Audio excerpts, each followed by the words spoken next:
Hi. So, I'm recording this from my phone, mainly because I did a recording for the Flash for the episode Grodd Lives, which is episode 21. And not gonna lie to you, for some reason my recordings on my computer do not stay. There either are the sound gets wiped off, like it records all the way, or the sound gets wiped off, or it records, the sound's there, but it cuts off so fast, and it's like, so it's like literally annoying the living hell out of me. So I am going to do this with my phone, and hopefully it won't be like blah, right? So I'm gonna redo this for The Flash Season 1, Episode 21, which is titled Grodd Lives. And hang on, I'm gonna be looking at the screen too at the same time, because this is my itty bitty phone and my screen's right there. But like, can we establish the fact that poor Eddie is still taken from Reverse Flash? And I have a weird feeling as we all saw in the episode, I think he's trying to make Eddie bad. I think he's trying to spiral Eddie down a little bit faster into the bad world. And using the whole Iris West Allen thing, yeah, that's gonna do it. That's definitely gonna make him all like, Barry! And all that stuff, right? And I just noticed if you guys notice, I'm wearing my Flash ring. Yes, I'm wearing my Flash ring for this episode, because I love you guys. But, can we also establish the fact that the title alone of this episode, Grodd Lives? I mean, come on, guys, Grodd. So, can we also, like, the fact that Barry actually fights Gorilla Grodd, and the fact that you actually see an origin where you see, what's it called? Grodd actually grow larger in size and more brilliant in mind. And it's like, I was very excited to see Grodd. I'm not gonna lie. I'm sorry, I'm stuttering right now because I'm trying to remember what I recorded in my last video, and I seriously can't remember a damn thing. But when we first encounter Grodd's psychic attack is when Barry confronts a thief during a robbery, and they both get a psychic attack, which obviously is Grodd's fault because we all know Gorilla Grodd had psychic abilities. But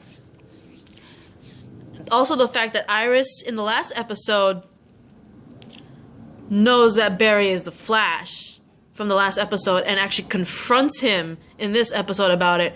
And then she finds out if I remember, her dad knew, and she was mad about that. And then Cisco and Caitlin, she finds out, knew also, and her dad, I'm not sure. You can comment on, I remember in the last video that got cut off, I said to comment and tell me if she knew that Eddie knew that Barry was the Flash. Because we all know Eddie, of course, knew Barry was the Flash, but did Iris find out that Eddie knew also? I'm not sure. But going back to the episode, we find out we find out who the thief is because he strikes again, and it turns out to be that bleh, can't even talk. Sorry, excuse my language. I am so sorry. I really am. But we find out is that Jerkface, General Eiling, the one who kidnapped that other, I forgot his name again. Even in the first video, I forgot his name, but that older guy who was the other half of Firestorm. Remember that guy who kidnapped him, General Eiling or something? And then you find out though when they catch him that he's like brain control, because they do like this to him and he just doesn't respond at all. Like maybe one word every time they ask him something, and it's very like cut off when he talks, like no emotion. It's like, General Eiling, do you know who we are?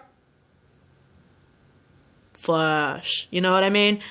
And in all honesty though, General Eiling so deserved that after what he did to that the other Firestorm guy, because he was a jerk.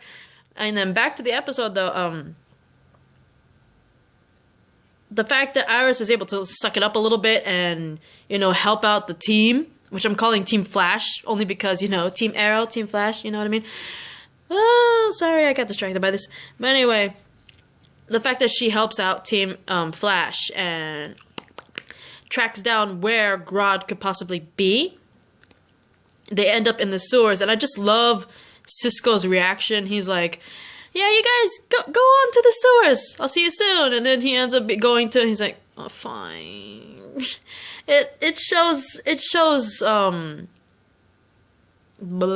Cisco's youth. You know, Cisco is the youngest in Team Flash, and it obviously shows, definitely in this episode and all the other episodes. But what I don't understand is why Joe volunteered to go. I understand if he wanted to protect Barry and an extension Cisco, you know what I mean? Because he's a cop. Cop protects people.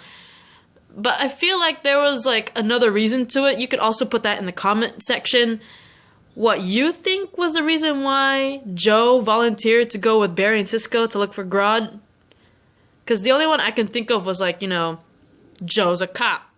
And Barry's like his adopted kid. He take care of Barry. And Cisco's his friend. He grew fond of Cisco and his dorkiness.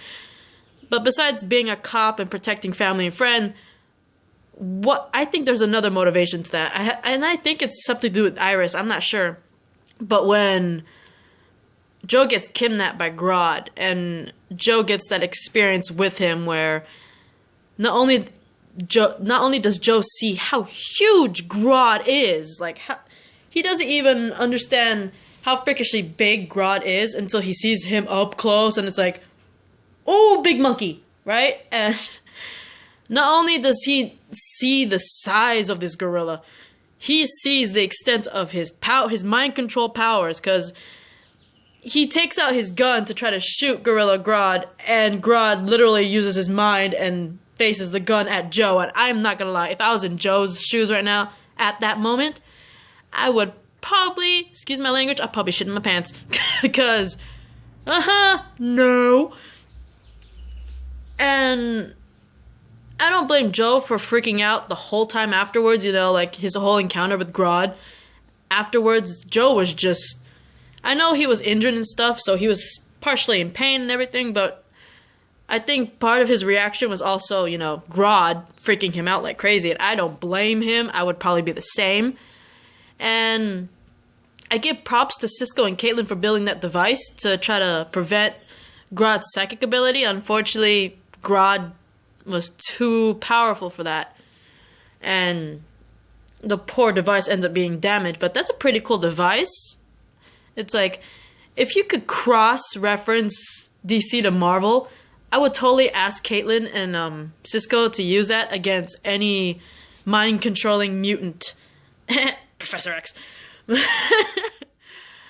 And going back to it, I remember Barry, he was able to fight Grodd's psychic attack, and let's be honest though, Gorilla Grodd in the comics, he was always such a brilliant gorilla, you know, he was always smart, and the fact that Barry was able to trick Grodd into jumping in front of an oncoming train? I know it's like an origin and like Grodd's like in his beginning stages and all that stuff, but still, he's a brilliant gorilla, and the fact that he was able to get tricked into oncoming train, I don't know, but you know, origin. And finally the ending, where you see Wells working on a device that actually helps him return to his time. If he could actually make a device that could help him travel back to his time, why did he help Barry become the Flash? Because we all know from previous episode, the reason why he wanted Barry to become the Flash is to pretty much use Barry's speed force to help him return to his time. And if he needed Barry to do that, if he could make a device already to do that, why did he need Barry if he could make the device? Comment on the section below if you have a whole little plot to that, because I'm just saying, if Wells actually could just work on a device while he's by himself to help return to his time, why did he need Barry? I'll talk to you later in the next video. Bye.